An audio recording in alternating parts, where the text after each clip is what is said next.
कसं बघा त्याच्यामध्ये जर तुम्ही वाचलं पहिल्यांदा रीड केलं इकडे येऊन सेक्शन रीड केला कशा प्रकारे आहे बघा.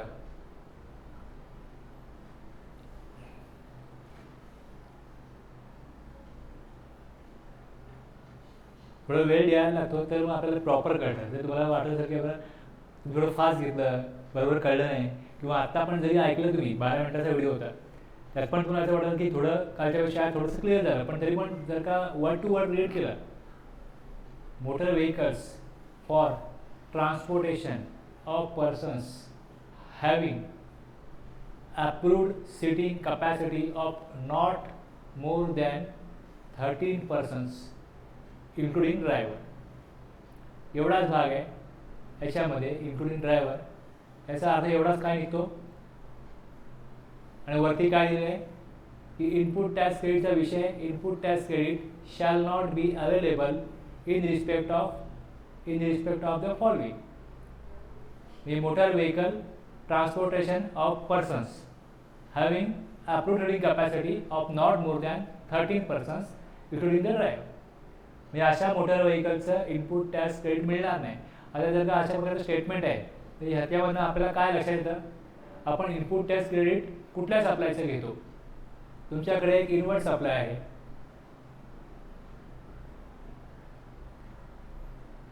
याच्यावर तुम्ही सप्लायरला जो टॅक्स पे केला आहे ते तुमचं इनपुट टॅक्स क्रेडिट आहे. ओके. आणि जे तुम्ही सेल केलं आहे किंवा आउटवर्ड सप्लाय केलं आहे त्यावर ॲज अ रजिस्टर्ड पर्सन तुम्हाला टॅक्स कलेक्ट करायचा आहे.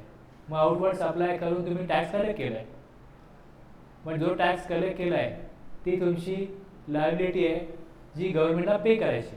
ही पे करण्याकरता आपण एक ITC यूज करतो आणि दुसरं जर ITC पुरेसा नसेल तर मग कॅश पेमेंट करतो. मग अशा याच्यामध्ये जो ITC आहे हा सर्व प्रकारचा ITC जो आहे त्याचा आपण इनपुट टॅक्स क्रेडिट क्लेम करू शकतो का याचं उत्तर नाही आहे. कारण की सेक्शन 17 सबसेक्शन 5 मध्ये काही अशा प्रकारची ट्रान्झॅक्शन आहेत याचा इनपुट टॅक्स क्रेडिट क्लेम करता येत नाही. तो गव्हर्नमेंटने रिस्ट्रिक्ट केला आहे ज्याला ब्लॉक क्रेडिट असं म्हणतात किंवा negative list of input tax credit असं म्हणतात.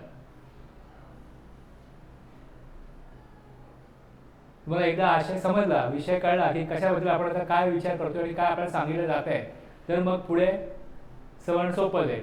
आता याच्यामध्ये परत पुढे काय इकडे दिलं आहे एक्सेप्ट इनपुट टॅक्स क्रेडिट मिळणार नाही तरी या खाली 3 प्रकारचे ट्रान्झॅक्शन्स आहेत ज्याच्यामध्ये इनपुट टॅक्स क्रेडिट मिळणार आहे असं सांगितलेलं आहे. हे झालं मोटर व्हेकलबद्दल. याच्या पुढे जाल तर इथे शिप असते जहाज असतं वेसल्स आणि एअरक्राफ्ट त्याचंही क्रेडिट मिळत नाही आणि इथे कुठल्याही प्रकारची 13% वगैरे अशी कॅपॅसिटी काही दिलेली नाही. मग इथे ह्याला पण एक्सेप्शन आहे आणि त्यामध्ये खाली 4 प्रकारचे ट्रान्झॅक्शन आहेत ज्याच्यामध्ये इनपुट टॅक्स क्रेडिट मिळणार आहे असं सांगितलेलं आहे. आणि याच्यावर 2 पॉईंट आहेत. एक आणि हा दुसरा जो आहे जे दिलं आहे की वेसल्स अँड एअरक्राफ्टचं इनपुट टॅक्स क्रेडिट मिळणार नाही वेन दे आर यूज पण एक्सेप्टमध्ये खाली दिलं आहे. हे केव्हा मिळेल हे पहिल्या पॉईंटमध्ये इथे 4 ट्रान्झॅक्शन आहेत आणि दुसऱ्या पॉईंटमध्ये फॉर ट्रान्सपोर्टेशन ऑफ गुड्स जर का वेसल्स किंवा एअरक्राफ्ट वापरले जात असतील त्या कामाकरता तर मग वेसल्स आणि एअरक्राफ्टचं इनपुट टॅक्स क्रेडिट मिळेल असा त्याचा अर्थ होतो. आणि जो फॉर ट्रान्सपोर्टेशन ऑफ गुड्स हा जो मुद्दा दिला इकडे तो इथे दिलाय का मोटर व्हेकल दिलाय का नाही दिला. कशाचं क्रेडिट मिळणार आहे हे सांगितलं जात नाहीये. हे म्हटलंय का input tax credit shall not मिळणार नाही सांगितलं जाते. जर इथे ट्रान्सपोर्टेशन ऑफ पर्सन्सला इनपुट टॅक्स क्रेडिट मिळणार नाही याचा अर्थ ट्रान्सपोर्टेशन ऑफ गुड्सला मिळणार असा आपण अर्थ त्यातनं काढू शकतो. त्यांनी खाली जसं इकडे क्लिअर केलंय तसं तिथे पण क्लिअर केलं असतं तर बरं झालं असतं असं आपण म्हणू शकतो. पण जर ते येत नाही आहेत तर आपण असा अर्थ काढू शकतो की त्याचं क्रेडिट उपलब्ध आहे. हे झाले. तुम्ही जर ऑब्झर्व केलं असं व्यवस्थित पण तुम्हाला कळतं की इथे असं का इथे ना का म्हणावं वाटलं नाही. थोडं असं वाटतं की राहून गेलं. तुमचं असं ओपिनियन क्रिएट होऊ शकतो. तुम्ही जर प्रॉपर क्रिएट केलं तर तुमच्यासाठी असं एक मतप्रवाह बनू शकतो की इथे अशा प्रकारचं टाकायला त्यांना काय क्रिएट होती जसं इकडे खाली दिलेलं आहे की for transportation of goods input tax credit मिळणार आहे. मग इथे पण जर का मोटर व्हेकल आहे फॉर ट्रान्सपोर्टेशन ऑफ गुड्स आहे, अरे ज्यामध्ये कुठल्या गाड्यांमध्ये ट्रान्सपोर्ट होतं, ट्रकमध्ये नव्हतं, अजून काय नव्हतं, टेम्पो, आणखी आता वेगवेगळ्या क्रेन वगैरे असतील ज्यातनं काय यूज केलं जातं गुड्स इकडून तिकडे मूव्ह करायला, उचलायला, कुठल्याही प्रकारचं काम करायला.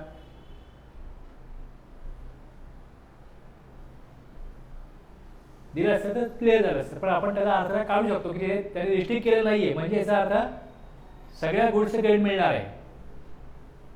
याचं मिळणार नाही त्याची यादी आहे. हा ए पॉईंट झाला, ए झाला, 2 दिले, त्याच्यामध्ये त्यांनी 2 क्लॉज दिले. त्याच्या पुढे गेल्यानंतर ए बी मध्ये services of general insurance, servicing, repair and maintenance in so far as they related to motor vehicle. Motor व्हेकलचा विषय आहे, तर मोटर व्हेकलच्या संदर्भातले इन्शुरन्स, जनरल इन्शुरन्स, सर्व्हिसिंग आणि रिपेअर मेंटेनन्स त्याचं क्रेडिट मिळणार नाही, वेदरचं मिळणार नाही, एअरक्राफ्टचं मिळणार नाही. म्हणजे जर का तुम्ही विकत घेतलं मोटर व्हेकल, वेदर आणि एअरक्राफ्ट, जर त्याचं क्रेडिट मिळत नाही तर सेम त्याच्या इन्शुरन्सवरती, त्याच्या मेंटेनन्सवरती, रिपेअरवरती, सर्व्हिसिंगवरती पण क्रेडिट मिळणार नाही. पण जिकडे तुम्हाला एक्सेप्शन दिले जिथे क्रेडिट मिळतं तिथे तुम्हाला क्रेडिट मिळेल. मग ते पॉईंट इथे खाली आहे. आणखी प्लस एक्स्ट्रा पॉईंट दिलेले आहेत की जो मॅन्युफॅक्चरर असतो आणि दुसरं इन्शुरन्स कंपनी विषयीचा इथे उल्लेख आला. तुम्ही आता जो व्हिडिओ ऐकला त्यात तसं होतं का, इन्शुरन्स कंपनीला इनपुट टॅक्स क्रेडिट घेता येतो असा इथे एक मुद्दा आला. आणखी त्यामध्ये काय पॉईंट होता, रेंटिंग हायरिंग.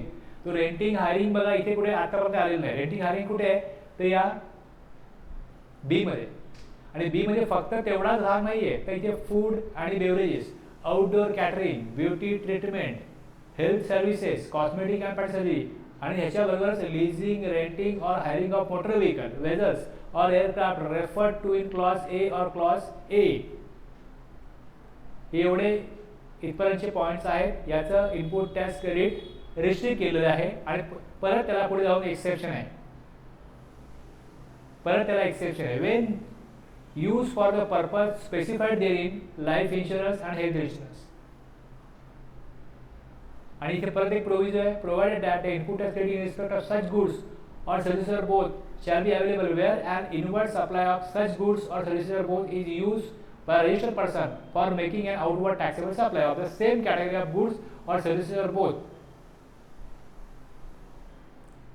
म्हणजे जर एखादा व्यक्ती फूड विकत घेतो आणि फूड विकतो तर त्याला क्रेडिट मिळेल. एखादा व्यक्ती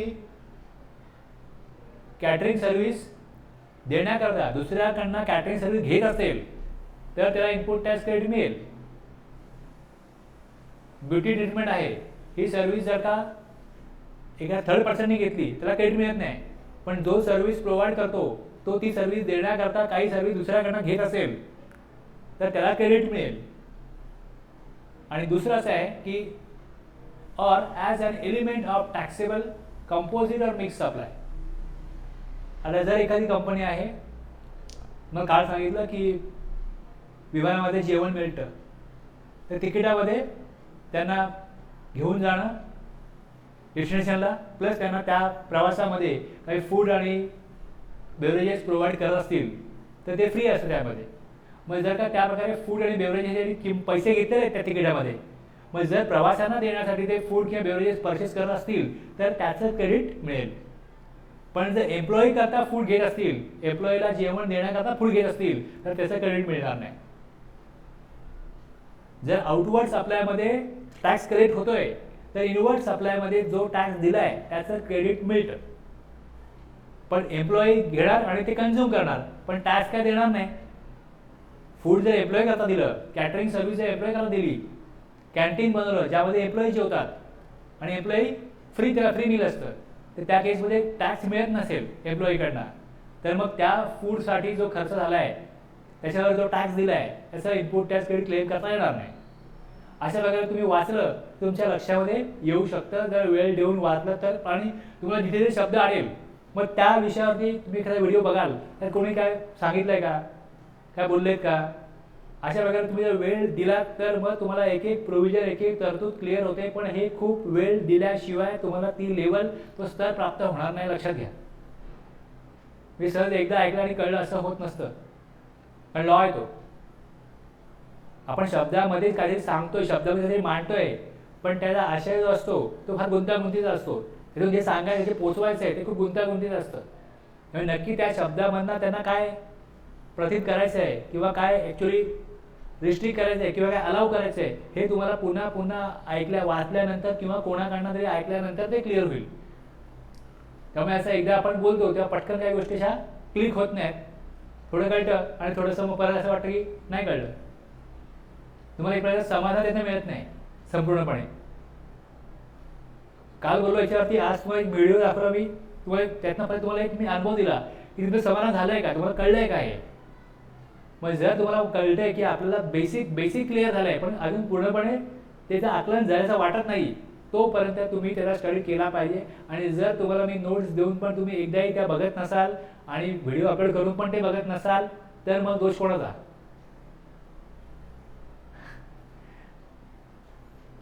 विदाऊट एफर्ट तुम्हाला सक्सेस कसा मिळणार. हे सगळं मी इथे का दिलंय सेक्शन की बघा हे सेक्शन आहेत, हे आपल्याला स्टडी करायचे.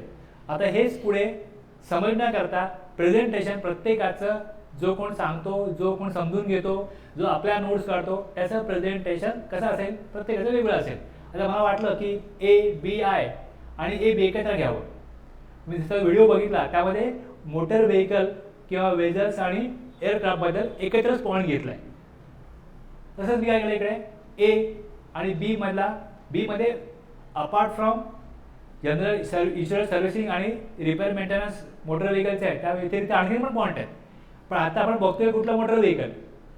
मग मोटर व्हेकल संदर्भातलं मी इथे पॉईंट घेतले. मग मला याच्यामध्ये 3 प्रकारचे पॉईंट वाटले. मग मी इथे मध्ये एक लाईन ड्रॉ केली. ते आपण 3 पॉईंट सांगतोय.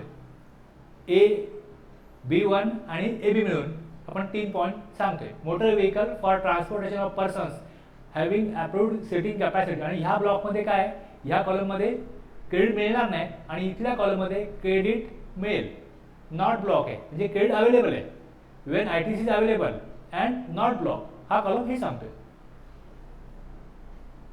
हे सगळं इकडे शब्दामध्ये मांडल्यानंतर पण मला असं वाटलं की असे पोचत नाहीये व्यवस्थित, म्हणून मी त्याच्यावरती चार्ट बनवले.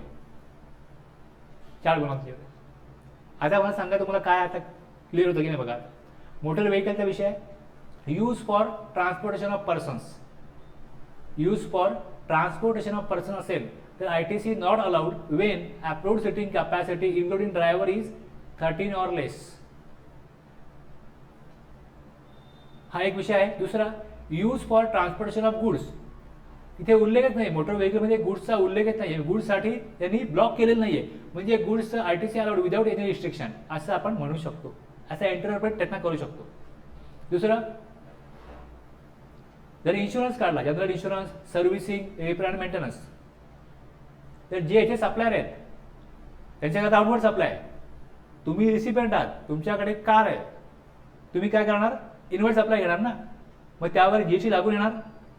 आता जर तुम्हाला इथे रिस्ट्रिक्ट केलं आहे 13 कॅपॅसिटीपेक्षा कमी कॅपॅसिटीची गाडी आहे ॲप्रूव्ड कॅपॅसिटी, तर मग तुम्ही इन्शुरन्स काढा, सर्व्हिसिंग करा, रिपेअर मेंटेनन्स करा, तुम्हाला ह्याचा ITC मिळेल का, नाही मिळणार.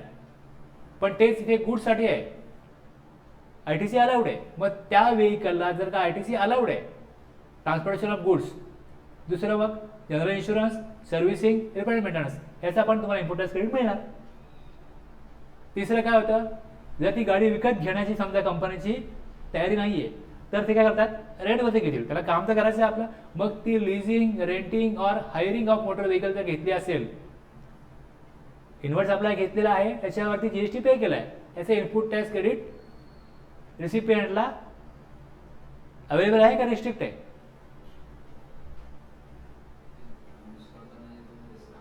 थर्टीन और लेस सिटिंग कॅपॅसिटी त्या मोटर व्हेकलची. मोटर व्हेकलचा यूज कशा करताय, पॅसेंजर ट्रान्सपोर्ट करताय आणि सिटिंग कॅपॅसिटी 13 और लेस आहे. मग तुम्ही लिझिंग वरती घ्या, रेंटिंग वरती घ्या, हायरिंग ऑफ मोटर व्हेकल घ्या, त्याचा ITC मिळणार नाही. विकत घ्या तरी मिळत नाही आणि मग रेंट किंवा हायर किंवा लीजवरती पण घ्यायला मिळणार नाही. आणि गुड्स करता तुम्ही विकत घ्या किंवा तुम्ही गाडी भाड्याने घ्या, त्याचं इनपुट टॅक्स क्रेडिट मिळणार. पण बघितलं ना, जीटीएचा आपण आयटीसी घेतो, ट्रान्सपोर्टेशन ऑफ गुड्स आहे, त्याचा आयटीसी अलाउड आहेच. आता हे जसं आहे तसंच कसलं आहे, जसं मोटर व्हेकलचं आहे सेम, वेझल्स वेस्टशिप आणखीन दुसरं ह्याच्यामध्ये आणखीन काय, मोटर व्हेकलमध्ये आणखीन पॉईंट काय होते की जर का मोटर व्हेकल परचेस केलेली आहे विकण्याकरता, डिस्ट्रीब्युटर आहे, एखाद्या कंपनीचा डिस्ट्रीब्युटर असतो ना, ऑथराइज्ड डिस्ट्रीब्युटर असतो की जो ती कार विकतो.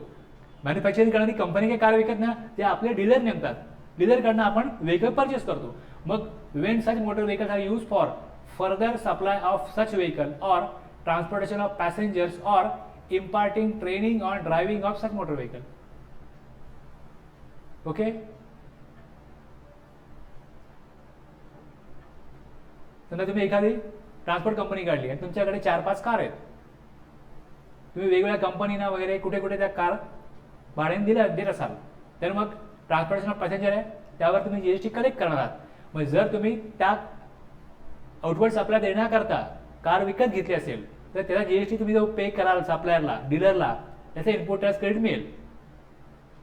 Wien such motor vehicles are use for further supply of such vehicles, म्हणजे ती डिस्ट्रीब्युटर तो ती व्हेकल विकतोय, दुसरं ट्रान्सपोर्टेशन ऑफ पॅसेंजर करता ती गाडी परचेस केली जाते आहे, म्हणजे त्या गाडीचा उपयोग करून टॅक्स कलेक्ट होणार आहे. म्हणून इनवर्ड सप्लायमध्ये जो तुम्ही टॅक्स पे केलाय तो तुम्हाला लायबिलिटी पे करताना त्याचा आयटीसी अवेलेबल असणार आहे, उपलब्ध असणार आहे, तुम्ही सेटअपमध्ये वापरू शकता. Imparting training on driving of such motor vehicle, driving school असतं मोटर व्हेकलचं, ते ज्यांना गाडी शिकवतात त्यांच्याकडनं फीज घेतात, त्यावर ते टॅक्स कलेक्ट करत असतील तर त्यांना पहिल्या लक्षात ही गोष्ट की जर हा रजिस्टर्ड पर्सन असेल, हे जे ट्रेनिंग किंवा ड्रायव्हिंग स्कूल आहे हे रजिस्टर्ड असेल तर त्यांना त्यांच्या फीजवरती पण टॅक्स कलेक्ट करायला लागेल. अनरजिस्टर्ड असेल तर रजिस्टर्ड पर्सनला आयटीसी मिळतो. ड्रायव्हिंग स्कूल तुम्हाला की छोटा ड्रायव्हिंग स्कूल आहे त्यांना कुठे 20 लाखाचा टर्न होत असेल किंवा काय, मग अनरजिस्टर्ड आहे ना, अनरजिस्टर्डचा विषयच नाही आहे इनपुट टॅक्स क्रेडिट घेण्याचा. जो रजिस्टर्ड पर्सन असतो तोच आयटीसी क्लेम करू शकतो. त्यामुळे ते ड्रायव्हिंग स्कूल आहे, ते रजिस्टर आहे, ते जीएसटी कलेक्ट करत असेल तर त्यांनी इनवर्ड सप्लायवर दिलेला टॅक्स सेटअप करू शकतात. ITC allowed without any restriction Wien approved setting capacity. आपण अगोदर बघितलं 13 पर्यंत जर सेटिंग कॅपॅसिटी असेल तर आयटीसी अलाउड नाही. हे एक 3 ॲक्टिव्हिटीज घेतल्या ह्या, प्लस जर असं व्हेकल आहे याची सेटिंग कॅपॅसिटी मोर दॅन 13% आहे, म्हणजे मिनी बस वगैरे असेल, मोठी बस असेल, त्यांचा इनपुट टॅक्स क्रेडिट मिळेल. एखादी फॅक्टरी आहे, एखादी कंपनी आहे, ती आपल्या एम्प्लॉईला त्यांच्या घरापासून ते फॅक्टरीपर्यंत, फॅक्टरीपासून घरापर्यंत आणण्याकरता नेण्याकरता जर बस विकत घेत असतील आणि जर मग त्याच्यावर त्यांना जीएसटी द्यावं लागत असेल तर त्या कंपनीला मात्र त्याचा इनपुट टॅक्स क्रेडिट मिळेल. आणि मग त्याचा general insurance, servicing, repair and मेंटेनन्सचा पण जो काय सप्लाय ते इन्व्हर्ट सप्लाय घेतील त्याचा पण इनपुट टॅक्स क्रेडिट मिळेल. आणि जर का ती गाडी त्यांनी बस विकत नाही घेतली, भाड्याने घेतली, लिझिंग, रेंटिंग और हायरिंग ऑफ मोटर व्हेकल, तरी त्याचा इनपुट टॅक्स क्रेडिट त्यांना अवेलेबल असेल. आता मला सांगा हे मोटर व्हेकलचं क्लिअर झालं की नाही झालं? असेच मुद्दे आहेत. आणि प्लस मग त्याचा आणखीन काय पॉईंट होता ते, जर का त्या मोटर व्हेकलचं ॲक्सिडेंट झालं, त्या मोटर व्हेकलचं ॲक्सिडेंट झालं तर मग मोटर जी इन्शुरन्स कंपनी असते ती त्याचा रिपेअरिंगचा खर्च करते, तर त्या इन्शुरन्स कंपनीला त्या मोटर व्हेकलचा जो खर्च केला आहे त्याचं क्रेडिट मिळेल. Plus manufacture of such motor vehicle, जो मॅन्युफॅक्चर असतो मोटर व्हेकलचा त्यालाही इनपुट टॅक्स क्रेडिट मिळतं. General insurance, servicing, repair and मेंटेनन्सचा त्यालाही इनपुट टॅक्स क्रेडिट मिळतं. इथपर्यंत मोटर व्हेकलचे एवढेच कॅटेगरी आहेत, एवढेच पॉईंट आहेत, तेच तुम्हाला वापरता येतील. आणि जर तुम्ही एक्झाम्पल बघूया आपण, एक्झाम्पल तुम्हाला क्लिअर होईल, अजून क्लिअर होईल. ITC on car purchase by car dealer for sale to customer. Car डीलरनी आउटवर्ड सप्लायमध्ये काय टॅक्स आहे, मग तो जेव्हा मॅन्युफॅक्चरिंग कंपनीकडनं ज्यावेळेस ती कार घेईल टॅक्स देईल. 4 लाखाची कार आहे, तो 5 लाखाला विकतोय, टॅक्स कलेक्ट करतोय, आयटीसी अलाउड आहे. दुसरं, ITC on car purchase by manufacturing company for official use of its employee. इथे आपल्याला कार म्हटली तर सिटिंग कॅपॅसिटी 13 पेक्षा कमी असणार ना. ब्लॉक. तिसरं ITC on car purchase by company engage in renting out cars for transportation of passenger. कशा करता परचेज केली कार, ITC अलाउड होईल. पुढे ITC on car purchase by car driving school. आता car driving school car purchase करेल आणि मग training देईल, फीज कलेक्ट करेल, त्यावर GST पण कलेक्ट करेल. मग GST कलेक्ट करतायत तर मग इन्व्हर्ट सप्लायला GST दिला असेल तर त्याचा इनपुट टॅक्स क्रेडिट अलाउड आहे. ITC on buses seating capacity for 24 persons purchase by a company for transportation of its employees from their residence to office and back allowed. ITC on trucks purchase by a company for transportation of its finish goods करताय ना, goods करता अलाउडच आहे. ITC on general insurance taken on a car use by employees of a manufacturing company for official use. Official use करता जर का employee करता car घेतलेली आहे तर त्याचं क्रेडिट मिळणार नाही. पुढे ITC on maintenance and repair services avail bye company for truck use for transporting its finish goods. Truck purchase केला ITC मिळतो, मग त्याचा रिपेअर मेंटेनन्स इन्शुरन्स काही असेल त्याचा पण इनपुट टॅक्स क्रेडिट अलाउड होईल. ITC on general insurance service taken on car manufactured by car manufacturing company. आता आपण बघितला आपण पॉईंट, बस जेवढे पॉईंट होते तेवढे एक्झाम्पलमध्ये पण कव्हर केले. त्याचा चार्ट बनवतो मी. मला वाटलं की आपण चार्ट नाही, आपण चार्ट बनवूया. हां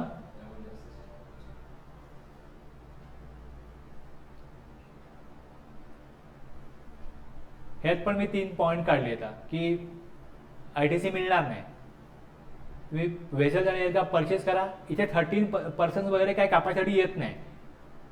जर एखाद्या कंपनीने वेसल्स किंवा एअरक्राफ्ट परचेस केली तर त्याचं क्रेडिट मिळणार नाही.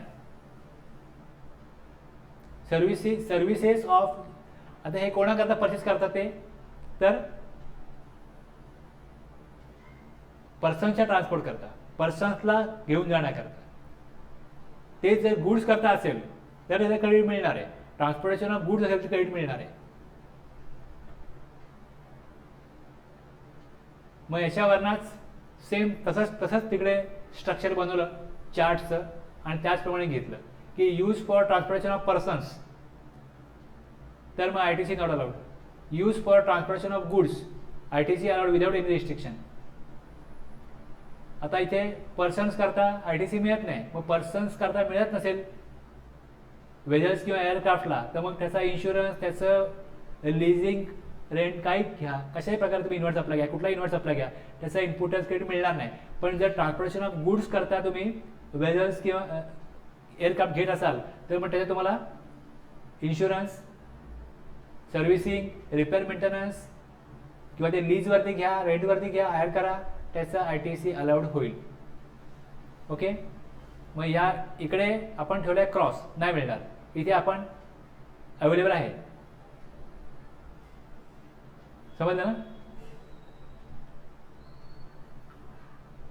सेम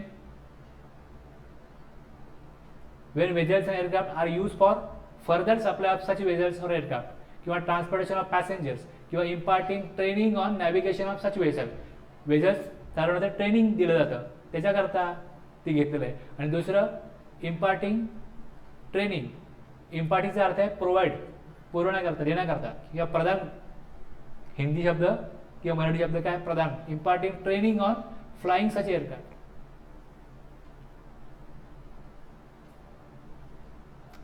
त्याच्यामधनं क्रक्स काय की जर का आउटवर्ड सप्लाय दिला जातो त्यातनं टॅक्स कलेक्ट होतो तर मग तुम्ही इनवर्ड सप्लायला जो टॅक्स दिलाय त्याचं क्रेडिट मिळणार.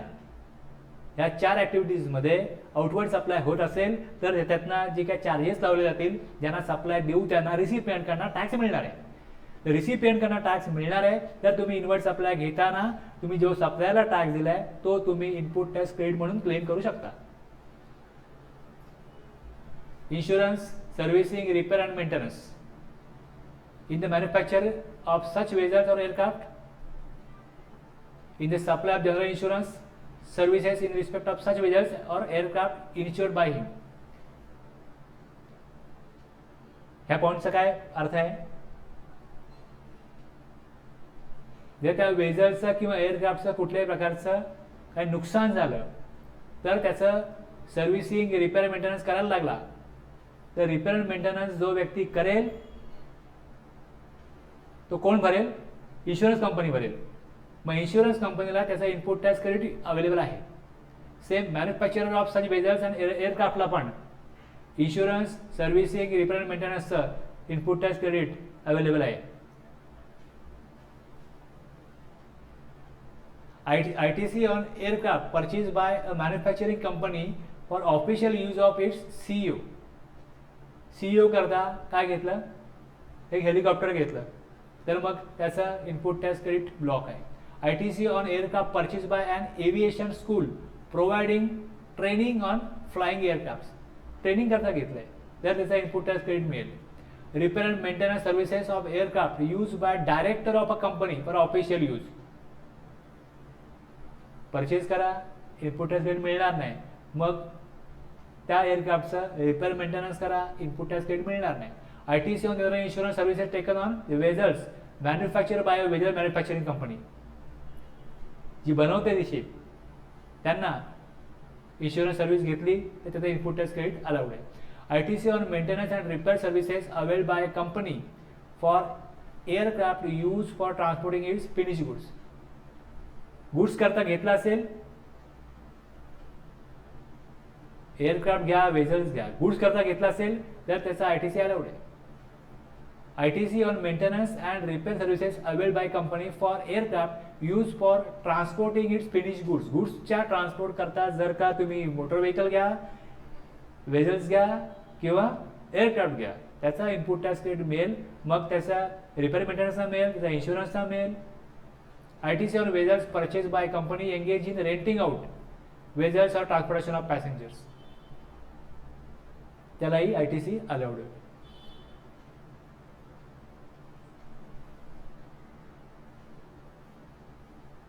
आता काय अडचण नाही ना? आता बघा दुसरं, ह्या पॉईंटमध्ये काय दिलंय पुढच्या ऍक्टिव्हिटीजमध्ये, supply of food and beverages. Supply of food and beverages हा एक झाला. फूड आणि बेवरेजेस सप्लाय करत असतील हा एक झाला. दुसरा आउटडोर कॅटरिंग आहे,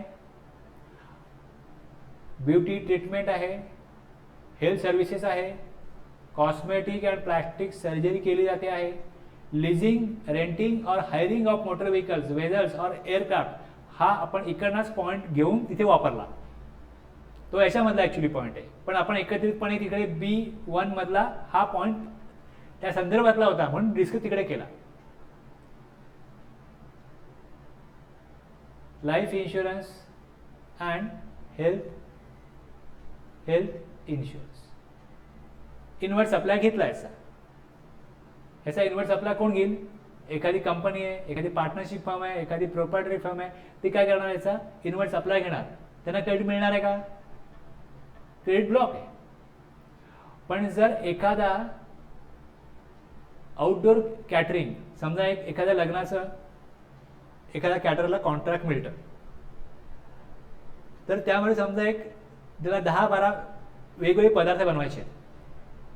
तो काय करतो, एक जो लाडू बनवण्याचा एक स्पेशलिस्ट आहे त्याला सांगतो की लाडू मला तू बनवून दे. हे काय केलं, त्यांनी सब कॉन्ट्रॅक्ट दिलं दुसऱ्या कॅटरला की मला तू ह्या वस्तू बनवून दे.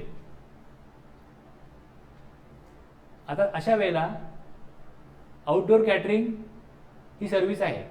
when inward supply of goods or services or both of a particular category is used by a registered person for making an outward taxable supply.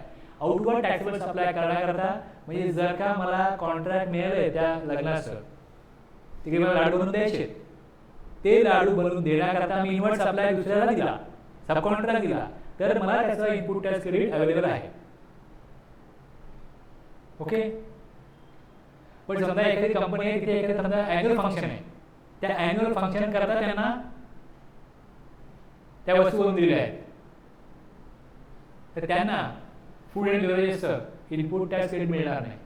एखादी मीटिंग आहे म्हणून त्यांनी जेवण मागवलं, स्वीट मागवलं, त्याचं कॉन्ट्रॅक्ट माझ्याकडे आणि मी ते स्वीटचं कॉन्ट्रॅक्ट दुसऱ्याला देतो, किंवा दुसऱ्या एका दुकानात मी ते परचेस करतो तर मला ITC मिळेल, पण त्या कंपनीला ITC मिळणार नाही. कार्यक्रम कुठला पण असो, मीटिंग असो, ॲन्युअल फंक्शन असो, ट्रेनिंग असो, त्या कार्यक्रमाकरता काही फूड ती कंपनी प्रोव्हाइड करते, त्याकरता खर्च करते. तर त्याचा GST जो पे करेल कंपनी त्या इन्व्हर्ट सप्लायवरती, त्यांना त्याचा इनपुट टॅक्स क्रेडिट मिळणार नाही. पण जर जो कॉन्ट्रॅक्टर आहे तो जर का त्यांना ते प्रोव्हाइड करण्याकरता जर का दुसरा सब कॉन्ट्रॅक्टरकडनं त्या वस्तू घेत असेल तर त्याला क्रेडिट मिळेल. मग तो supply food and beverages he category आहे, आउटडोर कॅटरिंग दुसरी कॅटेगरी आहे, beauty treatment, health services, cosmetic and plastic surgery, life insurance, health insurance, या कुठल्याही प्रकारच्या सर्व्हिसेस जर एखाद्या कंपनीने घेतल्या त्यांना क्रेडिट मिळणार नाही. पण त्यांना सर्व्हिस देण्याकरता किंवा त्यांना ते गुड देण्याकरता जो सप्लायर आहे त्यांनी इनवर्ट सप्लाय दुसऱ्याकडनं घेतला असेल तर त्या सप्लायरला इनपुट टॅक्स क्रेडिट मिळेल. कारण तो काय करतोय, making and outward taxable supply of same category of goods or services or both. इथपर्यंत कळलं. आणि दुसरा यातला पॉईंट असा आहे, as an element of taxable composite or mix supply. आता फूड किंवा बेवरेजेसचं इनपुट टॅक्स क्रेडिट मिळत नाही. पण ती विमान कंपनी आहे इंडिगो, एअर इंडिया, ते ज्यावेळेस त्यांच्या पॅसेंजर करता फूड परचेस करत असतील, त्यांना सर्व करण्याकरता काय फूड परचेस करत असतील, बेवरेज परचेस करत असतील, तर त्या केसमध्ये त्यांना त्याचं इनपुट टॅक्स क्रेडिट मिळतं. कारण त्यांनी पॅसेंजर करता घेतलेलं आहे, त्याचं तिकिटामध्ये ते फूड आणखी बेवरेजेसचे पण कॉस्ट इन्क्लूड आहे. म्हणजे तो कंपोजिट सप्लाय झाला. मुख्य सप्लाय कुठला आहे, प्रवासी वाहतूक करणं विमानाने, हा मुख्य सप्लाय आहे. पण प्रवासी वाहतूक करत असताना त्यांना ड्युरिंग जर्नी फूड बेवरेज द्यावं लागेल.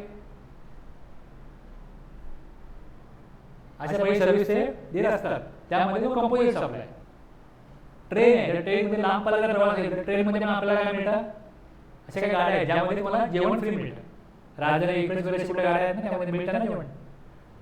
मग त्यावेळेस जे काही त्यांनी तिकीट लावलं असेल त्याच्यामध्ये तो कंपोजिट सप्लाय झाला ना. तुम्हाला मुंबई टू दिल्ली प्रवास करायचा आहे, त्यात तुम्हाला जेवण दिलं जाणार आहे. जी कॉस्ट आहे तिकिटाची त्यात ते इन्क्लूड आहे, ती फॅसिलिटी इन्क्लूड आहे. हल्ली इन्शुरन्स पण कंपल्सरी केलं आहे ना, किंवा तुम्हाला इन्शुरन्स कंपल्सरी आहे किंवा तुम्हाला इन्शुरन्स इथे अवेलेबल असतो की तुम्ही इन्शुरन्स काढण्याकरता तुम्हाला काय 2, 4, 5 रुपये एक्स्ट्रा भरायला लागतात. ते बदलले, ते इन्शुरन्स पण होतो त्या ट्रेनमध्ये. तिकीट तुम्ही ऑनलाईन बुकिंग करा, तुम्हाला ऑप्शन होतो की इन्शुरन्सचा. मग ती कॉस्ट काय झाली, तो कंपोजिट सप्लाय झाला. त्या कॉस्टमध्ये त्याला प्रवासी वाहतूक होईल, प्लस इन्शुरन्स पण केलेला आहे त्या ट्रॅव्हल करता, प्लस त्याला जेवणही मिळणार आहे. दुसरं, membership of club, health and fitness centre. जर एखाद्या कंपनीने त्यांच्या एम्प्लॉई करता क्लबची मेंबरशिप घेतली, हेल्थ आणि फिटनेस सेंटरमध्ये त्यांना पाठवलं, जिममध्ये पाठवलं, तर जिम जे काय फीज घेईल त्यांना ट्रेनिंग देण्याचं, त्याच्यावर GST पे केला जाईल, त्याचे इनपुट टॅक्स क्रेडिट त्या कंपनीला मिळणार नाही. दुसरं, travel benefit extended to employees on vacation. त्याला सुट्टीवरती पाठवण्याचा बेनिफिट दिला जातो. तुम्हाला दरवर्षी सुट्टी मिळेल, तुम्ही फिरायला जा, त्याचा जो खर्च आहे त्या ट्रॅव्हलचा तो कंपनी देईल. किंवा गावाला जा, होम ट्रॅव्हल कन्सेशन. तर ज्या ट्रॅव्हलला पाठवलं जाईल तो GST चार्ज होईल, कंपनीला त्याचा इनपुट टॅक्स क्रेडिट मिळणार नाही. ओके. आता हे जे B1, B2, B3 आहे, याच्या खाली एक प्रोव्हिजन आहे. त्यात काय दिलंय, ITC would be admissible where it is obligatory for an employee to provide such supplies to its employees under any law for the time being in force. आता इथे हा जो पॉइंट आहे की लिझिंग, रेंटिंग और हायरिंग ऑफ मोटर व्हेकलचा input tax credit मिळत नाही. ओके. पण जर तुम्ही रात्री 8 ते सकाळी 6-5 टाइम असेल त्यावेळेस जर का एम्प्लॉईला ऑफिसपासून घरी जाण्याकरता मोटर व्हेकल द्यायलाच पाहिजे, हायर करून द्या किंवा तुम्ही विकत घ्या आणि त्याला द्या. जर तुम्ही हायर करत असाल तर मग तुम्हाला त्याचा इनपुट टॅक्स क्रेडिट मिळेल. जे कंपनी स्वतःची बस नाहीये, मग जर त्यांनी कार हायर केली, ओला समजा त्यांनी ओलाने एम्प्लॉईजला पाठवलं, जर तसा कायदा अस्तित्वात असेल, त्या कायद्यानुसार त्यांना आपल्या एम्प्लॉईजला रात्री 8 नंतर ते सकाळी 6 टाइम असेल त्यावेळी जर का असा कायदा सांगत असेल की त्यांना अनिवार्य आहे, कंपल्सरी ऑब्लिगेटरी एम्प्लॉयरला की तुम्ही त्यांना ओलानेच पाठवा, तर मग तो जीएसटी ते पे करतील, जो कायद्यानुसार त्यांना सप्लाय घ्यावाच लागेल. मग तुम्ही एका अर्थी जबरदस्ती पण करता की आमचा खर्चही वाढवता, की तुम्ही एम्प्लॉईजला ट्रेननी किंवा बसनी जाऊ द्यायचं नाही, पब्लिक ट्रान्सपोर्टनी जाऊ द्यायचं नाही, ते आपल्या खर्चाने जाणार नाही, तुम्ही त्यांना प्रॉपर सिक्युरिटी म्हणून अरेंज करून द्या ओला किंवा उबेर आणि त्यातनं त्यांना पाठवा. असा जर कायदा असेल तर मग त्यांना जो जीएसटी पे करायला लागेल त्या इनवर्ट सप्लायवरती, त्यांना जर तसा कायदा जर का असेल कंपल्सरी त्यांना एम्प्लॉईजला त्या प्रकारे पाठवायला लागत असेल किंवा जिममध्ये पाठवलं जात असेल, फिटनेसमध्ये पाठवायलाच पाहिजे त्या एम्प्लॉईजला. ओके, इकडे सिक्युरिटी आहे. ते गव्हर्नमेंटला वाटलं की आपण असं सिक्युरिटी सर्व्हिसला असं करूया की जे लोक सिक्युरिटी देतात त्यांना जिममध्ये पाठवलंच पाहिजे, कारण मी जिमची मेंबरशिप दिलीच पाहिजे. ओके, अशा प्रकारचा कुठला कायदा असेल तर मग इनवर्ट सप्लाय जो केला आहे त्याच्यावर जो ITC जीएसटी पे केला आहे त्याचा इनपुट टॅक्स क्रेडिट क्लेम करता येईल.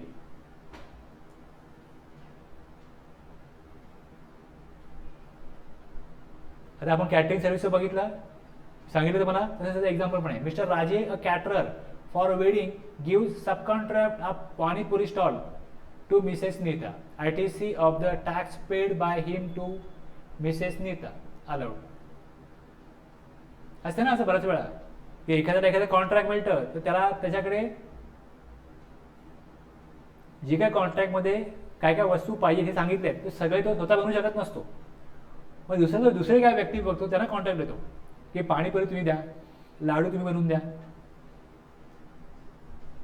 असं ना, असं हल्ली होम हवन करणारे जे पुजारी असतात ना, ते त्यांना समजा होम करायचं 4 माणसं लागतात, मग ते पण त्यांना कॉन्ट्रॅक्ट मिळतं तर हा होम करून द्या, वास्तुशांती करून द्या, किती रुपये, 20,000 25,000. मग ते करायला 4 माणसं लागतात, मग ते आणखीन 3 जणांना आणतात की मला 25,000 मिळणार आहेत, मी तुम्हाला 3,000 रुपये देईन, तुमचं सब कॉन्ट्रॅक्ट. हे सगळीकडे होतं ना. A manufacturing company purchases food items for being served to its customers free of cost. A manufacturing company purchases food items for being served to its customer free of cost. याचा input tax credit मिळणार नाही, कारण outward supply मध्ये कुठे tax credit होत नाही. AB and Company, a caterer of Amritsar, has been awarded a contract for catering in a marriage to be held at Ludhiana. AB and Company has given subcontract for supply of snacks to be served in the marriage to CD and Sons. त्यांनी CD and Sons ला काय दिलं, सबकॉन्ट्रॅक्ट दिलं. आता CD and Sons काय देईल, AB and कंपनीच्या वतीने काही सप्लाय देईल, पण तो AB and कंपनीला बिल करेल आणि त्याच्यावरती जीएसटी चार्ज करेल, त्याचा ITC AB and कंपनीला अलाउड असेल. CD and Sons कोण आहे, a local caterers of Ludhiana. ITC on such outdoor catering service availed bye AB and company. ITC on outdoor catering services availed by a garment exporter for a marketing event organized for its prospective customers. Customers करा त्यांनी काय केला, एक event ठेवला.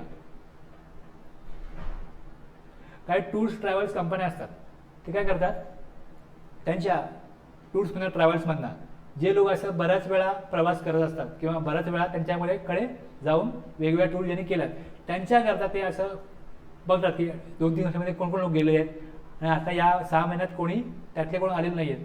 मग ते तशा लोकांना काय करतात, बोलवतात की या आमच्या नवीन पुढच्या वर्षामध्ये काय ट्रिप्स आहेत, काय योजना आहेत तुम्हाला सांगतो आम्ही, आणि आम्ही एक कार्यक्रम ठेवला आहे जिकडे तुम्हाला माहिती देऊ, प्लस तुम्हाला तिकडे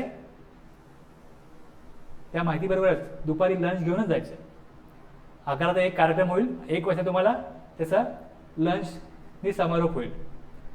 आता ते लंच त्यांनी कोणाकरता केलेलं आहे, ITC and outdoor catering services availed by a garment exporter for a marketing event organized for its prospective customer. कस्टमरला केलंय. आता इथे कुठल्याही प्रकारे त्यांना टॅक्स कलेक्ट होत नाही त्या इव्हेंटमधनं. मीटिंग आहे, अशा प्रकारचा इव्हेंट आहे. तुम्ही जर का आउटवर्ड सप्लाय देताय आणि त्या आउटवर्ड सप्लायचा कॅटरिंग सर्व्हिस हा कंपोजिट सप्लाय किंवा मिक्स सप्लायचा पार्ट असेल तर त्याचं इनपुट टॅक्स क्रेडिट मिळतं. समोरच्याकडे तुम्ही जे पैसे कलेक्ट केलेत, जसं ट्रेनमध्ये होतं, विमानामध्ये होतं, त्याच्याकडनं तिकीटचे पैसे कलेक्ट केलेत आणि त्याच्या अगेन्स्ट त्याला त्याच्या जिकडे पोचवायचं आहे, प्लस त्याला जेवण द्यायचं आहे, फूड पण द्यायचं आहे, त्याचा इन्शुरन्स पण काढलेला आहे. तसं इथे या इव्हेंटमध्ये कुठल्याही प्रकारचं टॅक्स कलेक्शन होत नाही, फ्री ऑफ कॉस्ट आहे. या तुम्हाला माहिती देऊ आणि मग पुढे जाऊन आपल्याला बिझनेस जनरेट व्हावा म्हणून केलेला इव्हेंट आहे त्या कंपनीने. ITC on outdoor catering service availed by a garment exporter for a marketing event organise for its prospective customer. याचा इनपुट क्रेडिट त्यांना मिळणार नाही. Outdoor catering service is availed by company to run a free canteen to its factory. फॅक्टरीमध्ये canteen चालू जातात. The factory act 1948 requires the company to set up a canteen in its factory. ITC on such outdoor catering allowed होईल की नाही होणार. त्या कायद्यानुसार तो जो कायदा आहे फॅक्टरी ॲक्ट प्रमाणे त्यांना तिथे कॅन्टीन द्यावाच लागेल. समजा एखादा डॅम बनतोय अशा प्रकारचा कुठे रिमोट ठिकाणी त्यांना पॉसिबल नाही ना की तुम्ही सकाळी लवकर यायला लागेल कामाला आणि मग जायला पण उशीर होईल. मग त्यावेळेस त्यांना कंपनीमध्ये जेवण द्यायलाच पाहिजे एक टाइम असं जर फॅक्टरी ॲक्टमध्ये सांगत असेल तर तुम्ही त्या माणसांना काही सुविधा द्यायलाच पाहिजे. अदरवाईज त्यांना त्रास होईल, मानसिकदृष्ट्या मानवीदृष्ट्या ते अन्यायकारक होईल, त्यांचं शोषण होईल. त्यामुळे असे काही कामगार कायदे असतात की जे कामगारांना प्रोटेक्ट करतात. तशा कायद्यानुसार जर का अशा प्रकारे कुठे डॅम आहे किंवा लांब ठिकाणी कुठे रस्ता बनवत आहेत, डोंगर फोडत आहेत, असं काय करायला लागतं, भुयारी मार्ग बनवत आहेत, असं काम चाललंय तर त्या केसमध्ये त्यांना फॅक्टरी ॲक्टप्रमाणे जर का फूड लंच ब्रेक किंवा लंच किंवा स्नॅक्स प्रोव्हाइड करायला लागत असेल तर त्याच्यासाठी कॅन्टीन त्याने बनवावं लागत असेल तर त्या कॅन्टीनमध्ये जे फूड त्याच्यात इनवर्ड सप्लाय कंपनी घेईल किंवा कॅटरिंग सर्व्हिस घेईल त्यांना त्याचं credit input tax credit allowed असेल. नॉर्मली अलाउड नाही आहे पण दुसऱ्या लॉप्रमाणे दुसऱ्या कायद्याप्रमाणे त्यांना ते घेणं कंपल्सरी आहे. The managing director of a company has taken membership of a club the fees for which is paid by company. ITC on such service disallow block आहे. A company avails services of a travel agency for organising a free vacation for its top performing employees. काहीतरी motivation पाहिजे ना कंपनीला की ज्यांनी चांगलं काम केलं यावर्षी त्यांना 50 एम्प्लॉई 100 एम्प्लॉई आहेत त्यातल्या 5 जणांना कंपनी काय करते वेकेशनवरती जाण्याकरता खर्च देते. नवरा बायको मुलगा तुम्ही जा फिरून या 15 दिवस स्वित्झर्लंड. उद्देश काय, बाकीच्या लोकांनी पण चांगलं काम करावं आणि ज्यांनी काम केलंय त्यांना उत्साह मिळावा, मोटिवेशन मिळावं म्हणून. पण जो खर्च कंपनी करेल त्यावर जर GST पे केला असेल तर त्याचा क्रेडिट कंपनीला घेता येणार नाही. ओके, कंपनी एवढा खर्च करतेच आहे ना, थोडा खर्च देशाकरता पण करा, टॅक्स द्या, ITC घेऊ नका.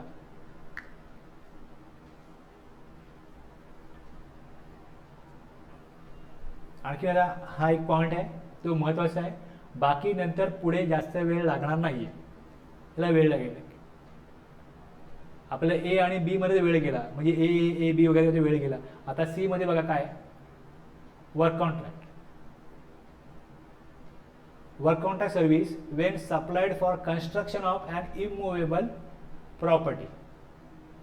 आणि काय म्हटलंय, other than plant and machinery, other than plant and machinery except where it is an input service. आता एक्सेप्शन जे आहे हे नंतर बघू आपण, बरोबर आहे.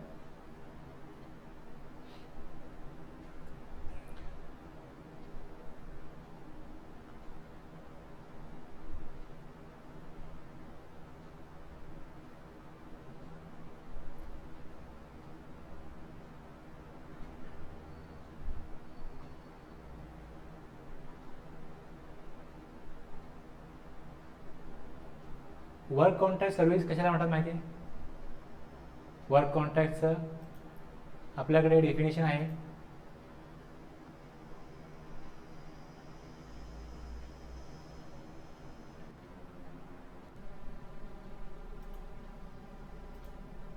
डिफाईन केलं आहे वर्क कॉन्ट्रॅक्ट. कुठे डिफाईन केलं आहे?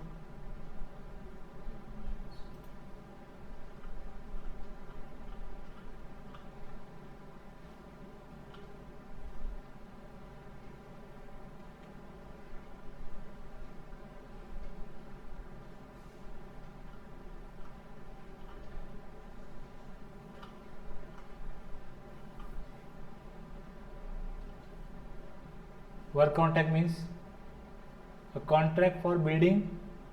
कॉन्ट्रॅक्ट फॉर बिल्डिंग आहे, कन्स्ट्रक्शन आहे, fabrication, completion, erection, installation, fitting out, improvement, modification, repair, maintenance, renovation, alteration.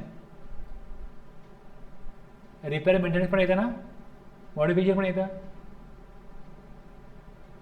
Alteration or commissioning of any immovable property wherein transfer of property in goods. आता जर का तुम्हाला सांगितलं की भिंती खराब झाल्यात किंवा खाली लाद्या खराब झाल्या तर लाद्या पण बदला. मग तुम्ही काय कराल? टाईल्स आणाल. तुम्ही कॉन्ट्रॅक्टरचा असाल, तुम्हाला टाईल्स लागतील, सिमेंट लागेल, आणखीन काय मटेरियल लागेल, लेबर लागतील. गुड सर्व्हिस सगळं तुम्ही द्या. मग इथे ते गुड्स त्या कॉन्ट्रॅक्टचा भाग आहे, त्या सर्व्हिसचा भाग आहे. Transfer of property in goods whether as goods or in some other form is involve in the execution of such contract. Work कॉन्ट्रॅक्टमध्ये कुठल्या प्रकारच्या ॲक्टिव्हिटी होतील तर contract means a contract for building, building बनवून द्याल, कन्स्ट्रक्शन करून द्याल, fabrication, completion, erection, installation, fitting out, improvement, modification, repair, maintenance, renovation, alteration or commissioning of any immovable property wherein transfer of property in goods. हे करण्याकरता काही goods transfer होतील का वापरायला लागतील त्या कामामध्ये. whether as goods or in some other form is involved in the execution of such contract. Work contract म्हणजे काय हे कळलं तर मग तुम्हाला इथे कळणार आहे की वर्क कॉन्ट्रॅक्ट सर्व्हिस दिली म्हणजे काय केलं. ओके. आणि त्यामध्ये other than plant and machinery म्हटलेलं आहे. आपण काय बघतोय? इनपुट टॅक्स क्रेडिट मिळणार नाही. कशाचं? Work contract service when supplied for construction of an immovable property. जर समजा तुमची बिल्डिंग जी आहे ही 2 मजली आहे आणि तुम्हाला तुमच्या फॅक्टरीवरती ऑफिससाठी अजून एक मजला बनवायचा असेल, 3रा मजला करू शकतो ना असं. मग काय करायला लागेल? त्याचं कोणाला तरी कॉन्ट्रॅक्ट द्यायला लागेल, कन्स्ट्रक्ट करून द्या. किंवा तुमच्याकडे जागा आहे, बिल्डिंग आहे, फ्लोअर आहे, पण तो खराब झाला आहे, पावसामध्ये लिकेज होतं, काय होतं, म्हणून काय सांगितलं जातं? प्रॉपरली याला तुम्ही याचा रिपेअर मेंटेनन्स करून द्या. अशा प्रकारचं नवीन कन्स्ट्रक्शन किंवा एक्झिस्टिंग कन्स्ट्रक्शन जे आहे ते खराब झालं आहे, त्यामुळे ते रिपेअर करण्याकरता, मेंटेनन्स करण्याकरता काही काम दिलं गेलं.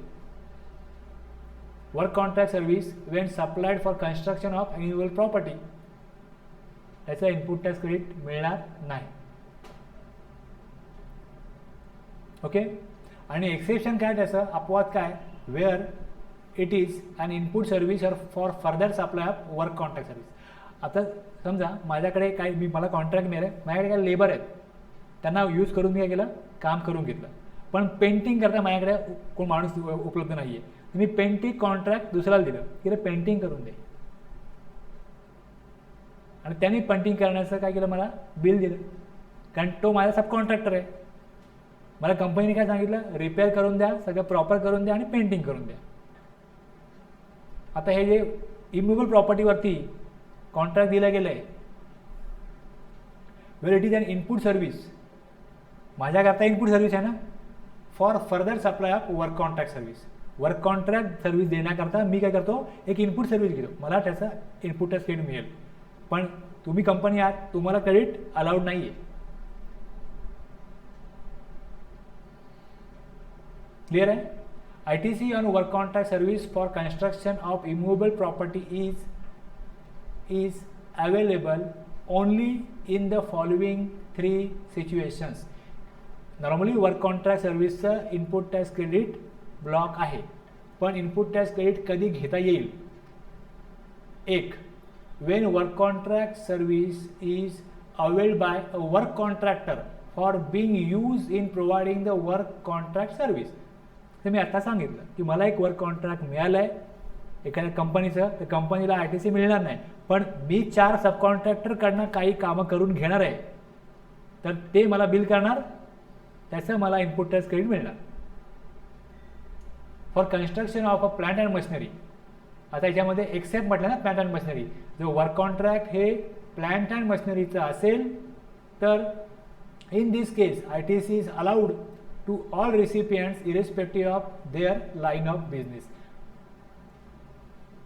प्लांट अँड मशिनरीचं मला एक कॉन्ट्रॅक्ट मिळालं आहे, ते पूर्ण करण्याकरता मी आणखीन 4 सब कॉन्ट्रॅक्टरला यूज करीन. दोघांचा लाईन ऑफ बिझनेस सेम आहे ना, मला तर क्रेडिट मिळणारच आहे, पण तुम्हालाही क्रेडिट मिळेल इरेस्पेक्टिव्ह ऑफ सेम जनर. तुमचा बिझनेस वेगळा आहे, तुमचा बिझनेस वेगळा आहे. आता इथे जे म्हटलेलं आहे की construction of plant and machinery, plant and मशिनरीचं इनपुट टॅक्स क्रेडिट मिळतं, पण प्लांट अँड मशिनरीमध्ये काय काय येतं, प्लांट अँड मशिनरीमध्ये काय काय येतं हे बघायला पाहिजे. फॉर इथे एक एक्सप्लेनेशन आहे. For the purposes of this chapter and chapter 6 the expression plant and machinery means apparatus equipment, म्हणजे त्या कामाकरता जे वर्क कॉन्ट्रॅक्ट आहे तिथे काही विशिष्ट कार्यासाठी वापरायची सामग्री किंवा हत्यार आहे, काय म्हणतात, apparatus, tools, equipment and machinery fix to earth by foundation. तुम्ही असं प्लॅन वगैरे कंपनी कुठला बघितला आहे, तो प्लॅन जेव्हा उभा केला तर खूप एखाद्या बिल्डिंगप्रमाणे उंच असतो, मग तो खाली जमिनीमध्ये फिट करायला लागतो. Fix to earth by foundation और structural support that are use for making outward supply of goods और services are both and includes such foundation and structural support. म्हणजे प्लांट अँड मशिनरीमध्ये जर का ती जमीन खणायला लागली, तिथे काय बनवावं लागलं, तर ते पण त्या प्लांट अँड मशिनरीचाच भाग असेल. प्लांट अँड मशिनरीमध्ये apparatus, इक्विपमेंट आणि machinery fix to earth by foundation और स्ट्रक्चरल सपोर्ट हे सगळं कव्हर होतं. आणि त्याचा वर्क कॉन्ट्रॅक्ट असेल तर त्याचं इनपुट टॅक्स क्रेडिट त्या कंपनीला, त्या पार्टनरशिप फर्मला, त्या कुठल्याही ETD असेल त्यांना मिळेल. पण प्लांट अँड मशिनरीमध्ये काय येत नाही, काय येत नाही हे लक्षात घ्या. प्लांट अँड मशिनरीमध्ये काय येत नाही, लँड बिल्डिंग येत नाही. फॅक्टरीच्या आतमध्ये आपण म्हणतो की बघा ही फॅक्टरी आहे, पण तिथे असं कुठलं बिल्डिंग असेल तर ती त्या प्लांट अँड मशिनरीचा भाग नाही. लँड किंवा बिल्डिंग त्याकरता खर्च केला तर तो त्या प्लांट अँड मशिनरीचा भाग नाही. हा प्लांट आहे, पण त्या प्लांटमध्ये अशा प्रकारचं कुठलं सिव्हिल स्ट्रक्चर असेल अँड अदर सिव्हिल स्ट्रक्चर तर ते प्लांट अँड मशिनरीचा भाग नाही. दुसरं, टेलिकम्युनिकेशन टॉवर्स असतात, टेलिकम्युनिकेशन टॉवर्स हे प्लांट अँड मशिनरीच्या त्यांनी स्कोपमधनं बाहेर ठेवले, ते एक्सक्लूड केले. आपल्या घरात ती मशिनरी असू शकेल, पण ITC क्लेम करणारा जेव्हा प्लांट अँड मशिनरीचा विचार केला जातो त्यावेळेस टेलिकम्युनिकेशन टॉवर हे प्लांट अँड मशिनरीमध्ये येत नाही. सिग्नल पास करण्याकरता टॉवर पाहिजे ना, मग ते मशिनरीच आहे ना, पण नाही, त्याला मशिनरी मानलं जाणार नाही, ते प्लांट अँड मशिनरीमध्ये येणार नाही. जर एक टेलिकम्युनिकेशन कंपनीने त्यांच्या टॉवरसाठी काय सर्व्हिस घेतली, वर्क कॉन्ट्रॅक्ट सर्व्हिस दिली, त्याचा इनपुट क्रेडिट त्यांना मिळत नाही. याचा परिणाम का लक्षात घ्या. हे का ठेवलं असं, त्यांना इनपुट टॅक्स क्रेडिट ब्लॉक ठेवायचं. त्याचं टेलिकम्युनिकेशन टॉवर्स कंपन्या आहेत, त्यांना त्यांच्या टॉवरचा कुठलाही मेंटेनन्स रिपेअरसाठी वर्क कॉन्ट्रॅक्ट सर्व्हिस दिली जात असेल तर त्याचा त्यांना इनपुट टॅक्स क्रेडिट मिळणार नाही. तिसरं, pipeline laid outside the factory premises. काल मी एक व्हिडिओ बघितला यूट्यूबला, यात दिलं की अरविंद तेरी यमुना मैली, नद्यांचे वेगवेगळे स्वच्छ करण्याचे प्रकल्प चालू आहेत. तसं यमुना नदी आहे, तिथे काही छटपूजेचा काय कार्यक्रम काय करण्याकरता लोक गेले होते. तिथे कशा त्या पाण्यामध्ये वेगवेगळ्या फॅक्टरींच्या पाईपमधनं कसं केमिकल येतं आणि तिथे कसे फेस वगैरे आलेलं आहे आणि कसं सगळं दूषित झालेलं आहे यमुना नदी, याच्यावरती व्हिडिओ होता. आता जे pipeline laid outside the factory premises आहे, म्हणजे ते तिथे केमिकल नदीमध्ये सोडलं जात आहे. ओके, तुम्हाला ही काही गोष्ट नवीन नाही, माहीत नाही, अशा ते भाग नाही का, माहिती आहे ना मला. मग ती पाईपलाईन कोण टाकतं? जर ती फॅक्टरी जी असेल ती त्यांच्या प्लॅन्टमध्ये जिकडे प्रोडक्शन होतं तिकडचा दूषित केमिकल पाईपलाईन कंपनी फॅक्टरीपासून ते त्या नदीपर्यंत बनवत असेल ना, pipeline laid outside the factory premises, जे आतमध्ये कंपनीच्या पाईपलाईन टाकली जाते त्याचं वर कॉन्ट्रॅक्ट असेल तर त्याचं इनपुट टॅक्स क्रेडिट मिळेल. फॅक्टरीच्या बाहेर जर का पाईपलाईन पुढे नदीपर्यंत नेली असेल तर तुम्हाला त्याचा इनपुट टॅक्स क्रेडिट मिळणार नाही, कारण ते प्लांट अँड मशिनरीमध्ये येत नाही. हे इथे बट एक्सक्लुडिव्हमध्ये कव्हर केलेलं आहे.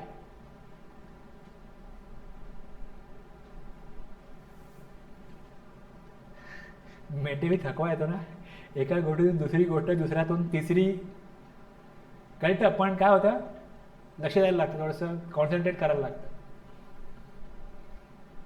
बघा, for construction of plant and machinery, in this case ITC is allowed to all recipients irrespective of their line of business. पण प्लांट अँड मशीनमध्ये काय कव्हर होतं, construction of plant and machinery काय cover होतं हे लक्षात घ्यायला पाहिजे. ओके, आणि ते वर्क कॉन्ट्रॅक्ट म्हटले other than plant and machinery, plant and मशिनरीमध्ये जे कव्हर होतं ते जे प्लांट अँड मशिनरीमध्ये कव्हर होत नाही.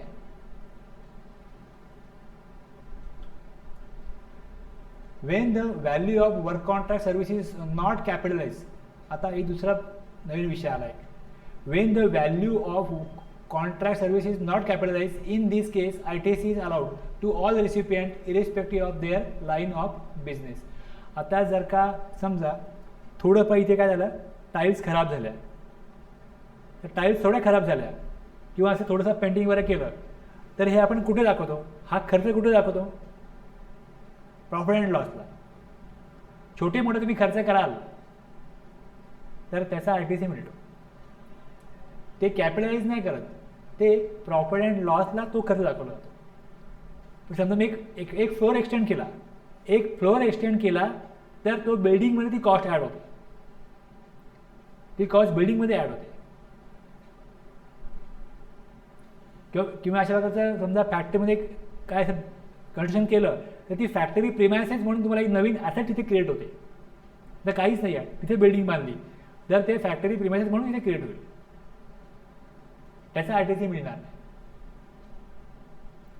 पण छोटे मोठे खर्च केले जे प्रॉफिट अँड लॉसला दाखवले जातात, नॉट कॅपिटलाइज, तर त्याचं इनपुट टॅक्स क्रेडिट मिळेल. वर्क कॉन्ट्रॅक्ट द्यायला लागेल की भिंत खराब झाली, व्यवस्थित त्याला लांबी वगैरे लावा, पेंटिंग करा, टाईल्स सुटल्यात त्या करून द्या. मग त्याचं बिल 2 लाख 3 लाख किती पण येऊ, ते कॅपिटलाइज नाही होणार आहे, तो एक्सपेन्स म्हणून ट्रीट होणार आहे, त्याचा इनपुट टॅक्स क्रेडिट मिळेल. Work contract services availed by a software company for construction of its office building, office building बनवली जाते आहे, ITC मिळणार नाही, कारण ते बिल्डिंग ही कॅपिटलाइज होते, बिल्डिंग ही असेटला दिसणार आहे. Ex developers procure cement, paint, iron rods and services of architect and interior designers for construction of a commercial complex for one of its kind. Client कर दुसऱ्याला बनवून देण्याकरता तो काय करतोय, इन्व्हर्ट सप्लाय घेतोय, हे मटेरियल घेतोय, ITC आलं आहे. A company buys cement, tiles, etc. and avails the services of an architect for renovation of its office building. The company has blocked such expenditure in its profit and loss account. काय दिलं इकडे, a company buys cement, tiles etcetera and avail the services of an architect for renovation of its office building. The company has booked, block नाही, company has booked such expenses in its profit and loss account. म्हणजे contract नाही दिलं त्यांनी, contract नाही दिलं, पण material आणलं, ते काम करणारे जे स्किल्ड लेबर आहेत ते आणले, सांगितलं काम करून दे. एखादा व्यक्ती काय बोलतो, मी पेंटिंग करून देईन, पेंट मी आणणार, तुम्ही आणणार, सगळं मीच बघीन, तर 20,000 रुपये घेईन, आणि जर मटेरियल तुम्ही आणणार असाल तर लेबर मला 10,000 द्या. होतं ना असं. मग जर मटेरियल आणि लेबर आपण बघितलं की जर का पूर्ण कॉन्ट्रॅक्ट दिलं आणि ते जर का कॅपिटल होत नसेल तर त्याचा ITC मिळेल. सेम तुम्ही मटेरियल वेगळं आणा त्याच कॉन्ट्रॅक्ट ते काम करण्याकरता आणि लेबर वेगळे आणा, तरी पण त्याचा ITC अलाउड होईल जर ते कॅपिटलाइज होत नसेल तर. ते प्रॉफिट अँड लॉसला बुक करत असाल तर त्याचा त्या एक्सपेंडिचरचा इनपुट टॅक्स क्रेडिट मिळेल, त्या मटेरियलचाही मिळेल आणि त्या सर्व्हिसचा पण मिळेल. Goods and or services use by a automobile company for construction of a foundation on which a machinery is to be mounted permanently. आता हे कुठलं आहे, प्लांट अँड मशिनरीचं कॉन्ट्रॅक्ट आहे, याचा ITC मिळतो. Ahuja and Company, a work contractor of Noida, has been awarded a contract for a construction of a commercial complex in Lucknow. The firm avails services of Mr. Patil. आता एक असं एक मुख्य contractor असतो, तो आपल्या काही कामं दुसऱ्यांना सब कॉन्ट्रॅक्ट करतो. सब कॉन्ट्रॅक्टरला ITC अलाउड आहे. आता फॅक्टरीच्या बाहेर ITC on work contract services availed by a manufacturing company for construction of a pipeline to be laid outside the factory building.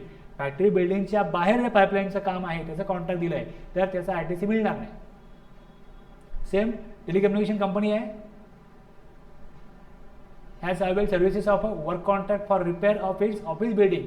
The company has capitalized such expenditure. ITC on such services, ITC मिळणार नाही.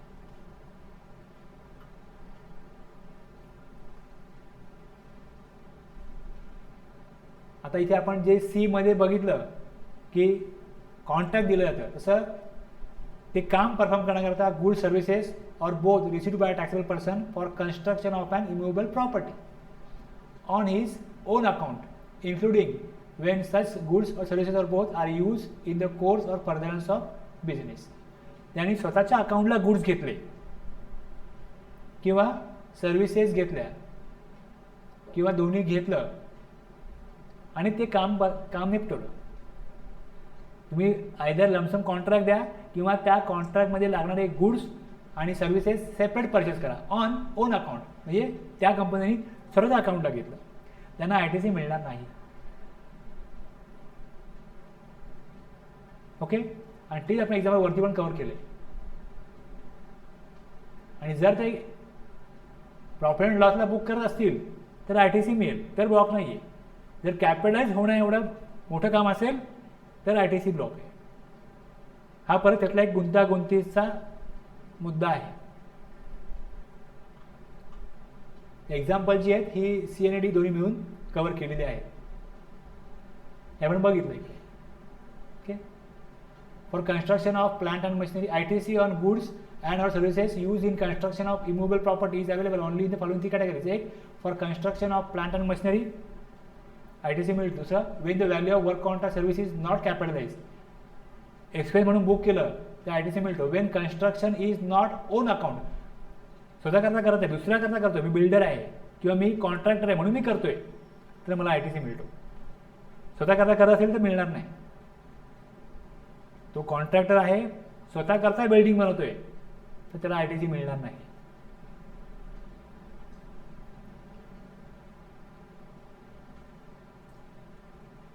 तशीच example इकडे आपण घेतले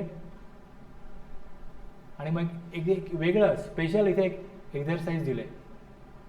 म्हणजे जर एवढा केल्यानंतर पण तुम्ही हे एक्झरसाइज केलं तर तुम्हाला प्रॉपरली प्रोव्हिजन क्लिअर होईल.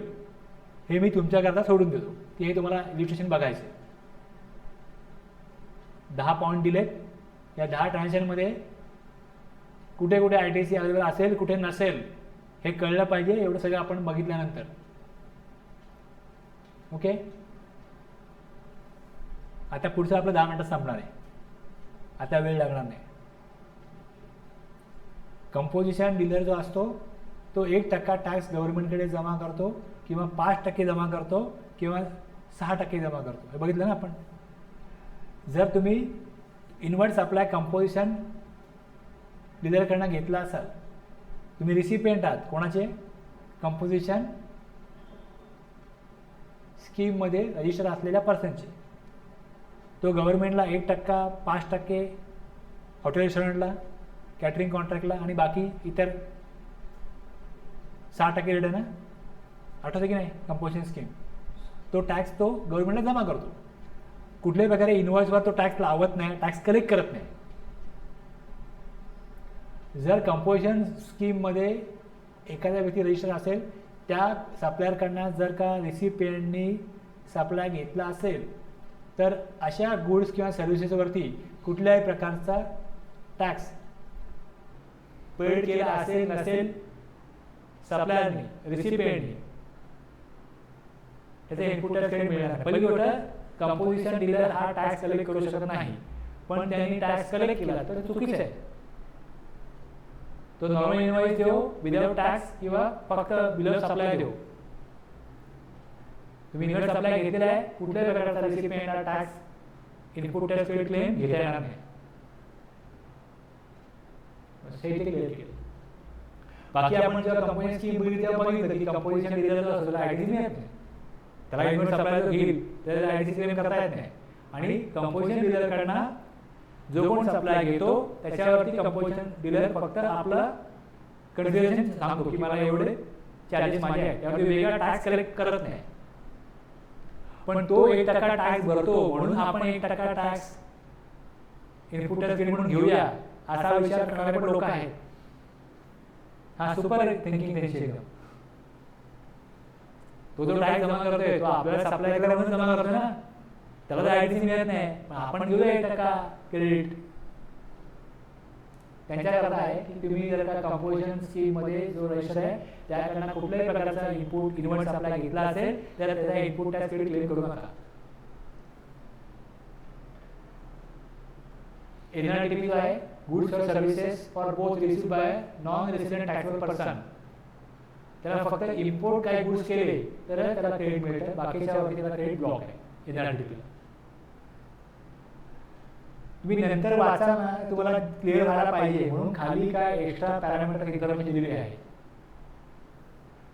जे मी आता बोलतो ते आता बोललेलं काय आता संपून जाईल, पण नंतर तुम्ही जेव्हा वाचायला जाल तेव्हा तुम्हाला अशा प्रकारचं सपोर्टिंग काही टेक्स्ट खाली दिलेलं आहे.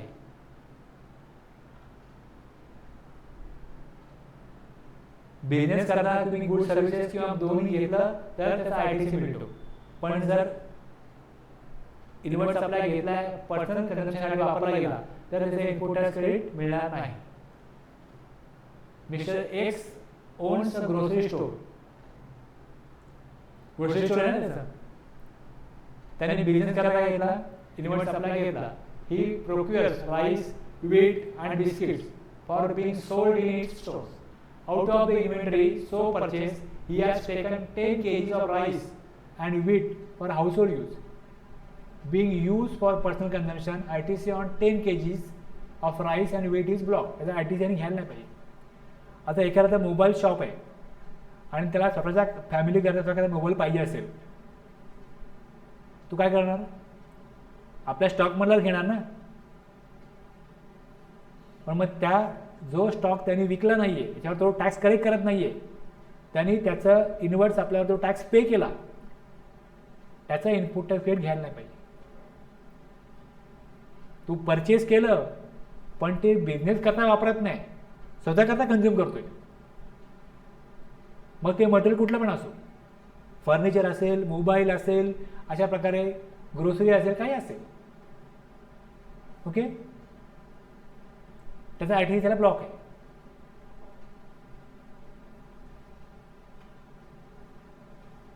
गुड्स हरवले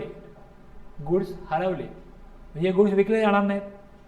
गुड्स चोरीला गेले म्हणजे विकले जाणार नाहीत. गुड्स खराब झाले, डिस्ट्रॉय झाले, स्टॉकमधनं कमी केले गेले, कोणाला तरी दिले, खराब झाले पण डिस्पोज केले, किंवा मग गिफ्ट किंवा फ्री सॅम्पल दिले.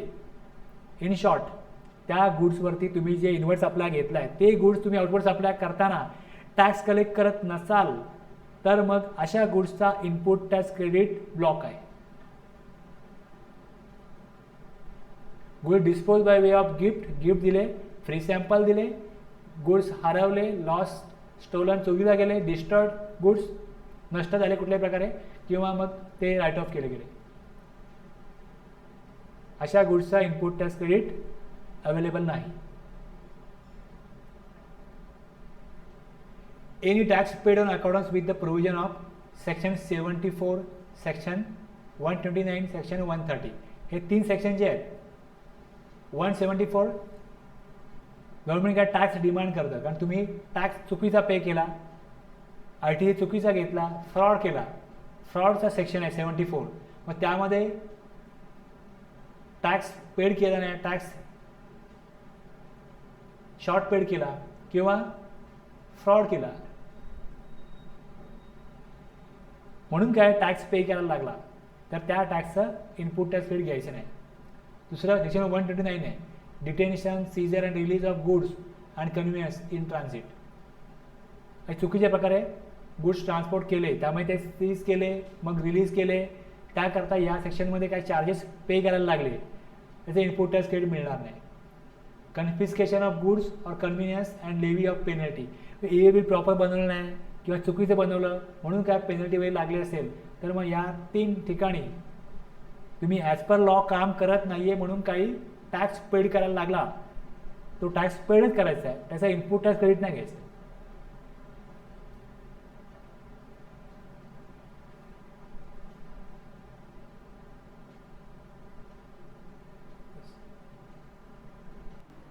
कुठल्या पॉईंटला वेळ गेला, बाकीचे आपले हे थोडक्यात संपणारे होते. आणि तुम्हाला इथे दिलं, इकडे सोल्युशन पण दिलंय. प्रॉपर ते क्लिअरिटी येण्याकरता एक्झाम इलिस्ट्रेशन ठेवलंय इकडे, इलिस्ट्रेशन आणि त्याचं सोल्युशन. आणि पहिला पॉईंट टफ जाड होता म्हणून आपण त्याचं बघा, तुम्ही बघाल तिकडे तर हे ए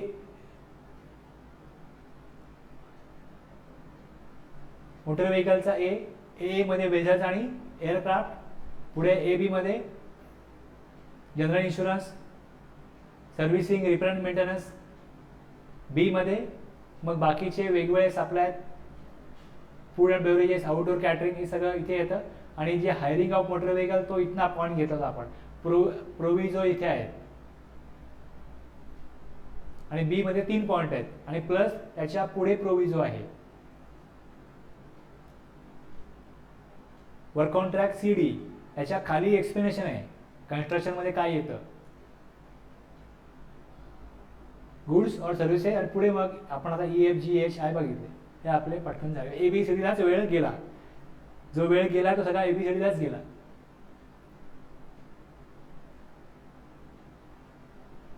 थांबूया.